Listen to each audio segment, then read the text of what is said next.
My laser all around all the joists, side and that side, nailed. What not to do. To build that out past, so we can't open up the ceilings. What not to do. What not to do.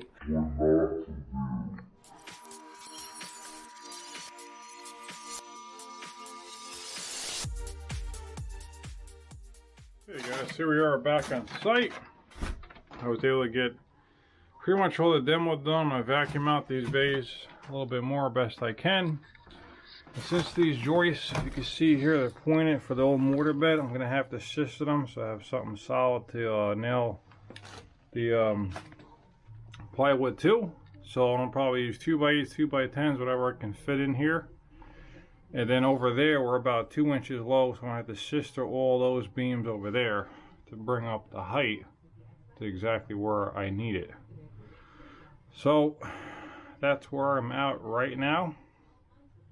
Follow along for how to do this. So how I'm going to do it is I'm going to glue them, use some 10D nails to probably pin them or screws, and then I'll use some big flathead screw, flat lock screws. I believe these are called Flat Locks by Fasten Master, and they're like lag screws. They're real thick, and they're going to be more than strong enough to hold these joists up. And put the glue, the nails on that, it's gonna be rock solid. So I'm gonna start working on this, go from there. Guys, got my laser shot fastened to the wall, going around with the laser. So how I'm doing this is I'm just standing on a piece of 1/2-inch plywood. Anytime you do this, you obviously want to be careful because you can go through, and this is a condo building, so I don't want to go in someone else's ceiling below. But anyway, I shot my laser around, and I'm going to start from the doorway. So we don't have to change the transition, but this joist is actually slightly lower than that one by about 3/16, so that's fine. We'll have a transition there.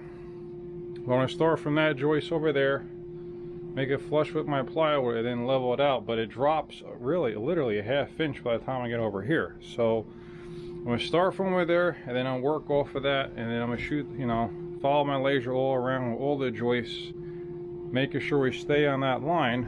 As long as we do, we'll be dead on level and flat. So I'm going to start with this joist over here. I'm going to put a piece here. The plumbers have to come in here and do something with this heat, so I'm not going to do any blocking in there, any assist or anything, so they could get in there. Once they do their roughing, whatever, I'll come in, bring it out, pass the bottom plate there, so I have something to fasten the plywood on the edge. Be good to go there. And that's it. I'm going to assist to this joist, work off from that, come all the way back around over here. So one thing at a time. Start over there and go at it. Stay tuned.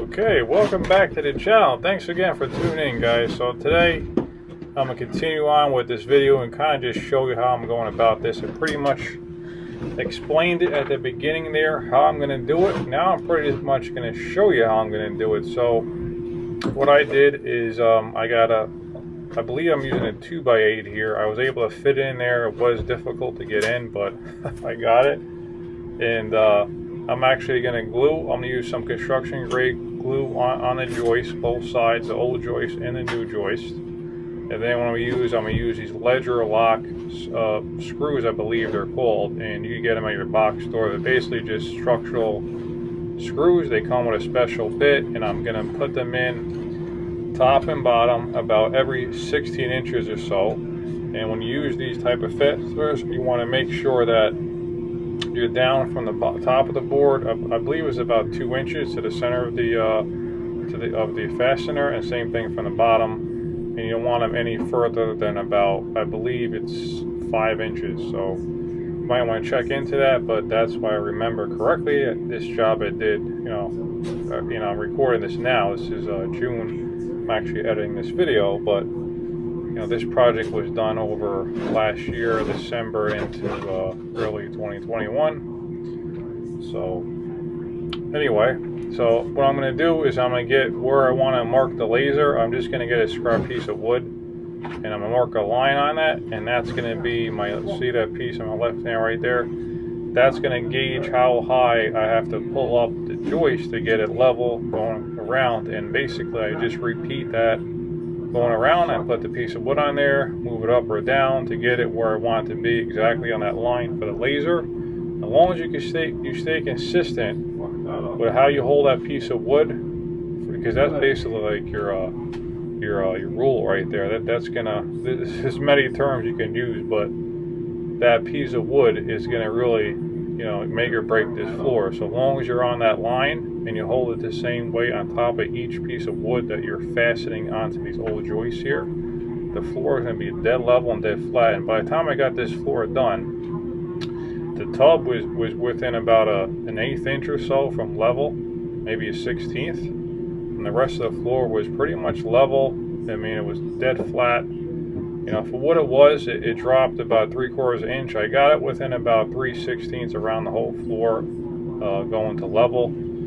So can't complain for, you know, this bathroom being from 1950. I got it pretty good, and that's it. So I'm just gonna, you know, go through the rest of the video here and show you how I'm going about this. Okay, so I got all these joists sistered so far. I have them glued with construction adhesive.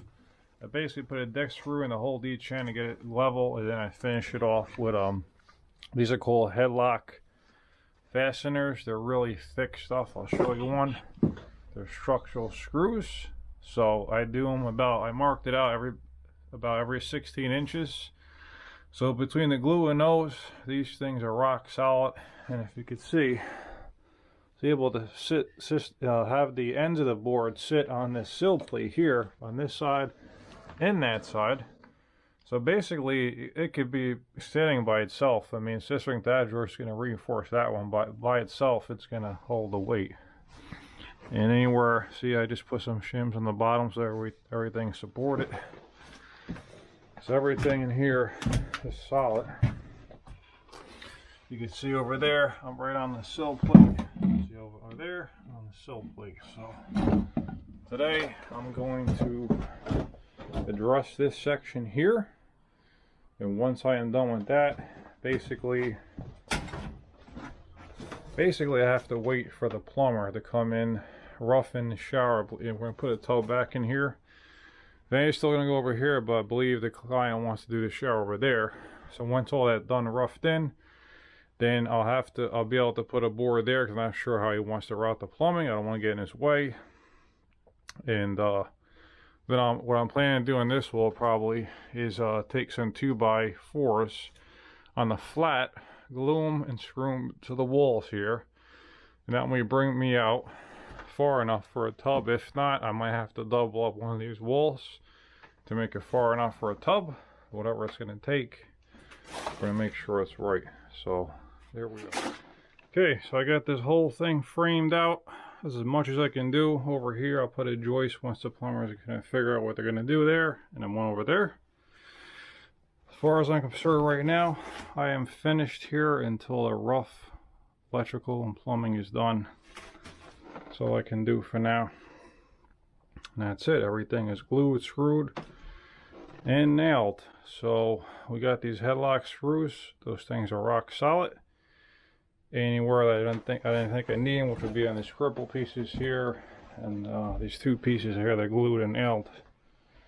More than sufficient here. Everything is good to go, ready for the plumber. Oh yeah. What not to do. Alright folks, here we are back on site. Plumber came in. He was able to remove this old radiant heat. He's got some new crimp copper pipes here. Has a valve, so we'll have to leave this section out so you can turn valves on when it connects it, and then put the plywood down. Over here we did this whole section over here. Everything is roughed in, ready to go, looking good.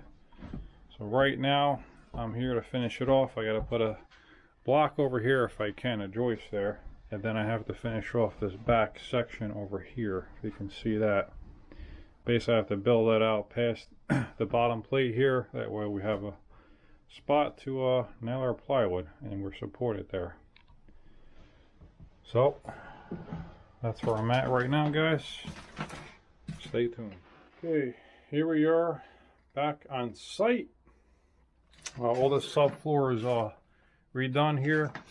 I had assisted these joists over there. I had to bring them up because the old mud job, you know, they had them recessed there, so everything is flat level. Over here, there was no joist, but there was one not too far on display, so I had to basically double up these boards over here. They're all glued in and nailed.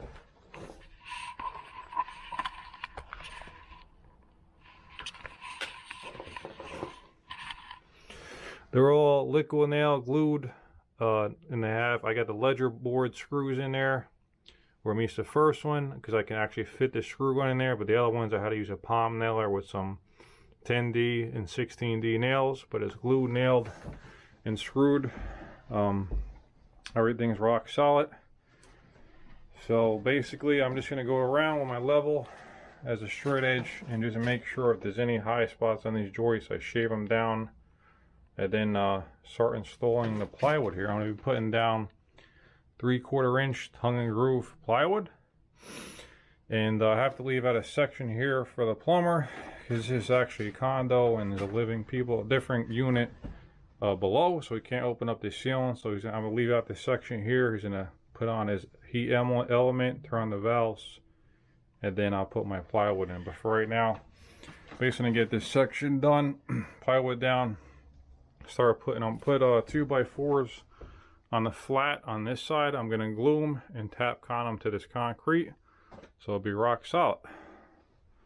So that's where we're at right now. There we go.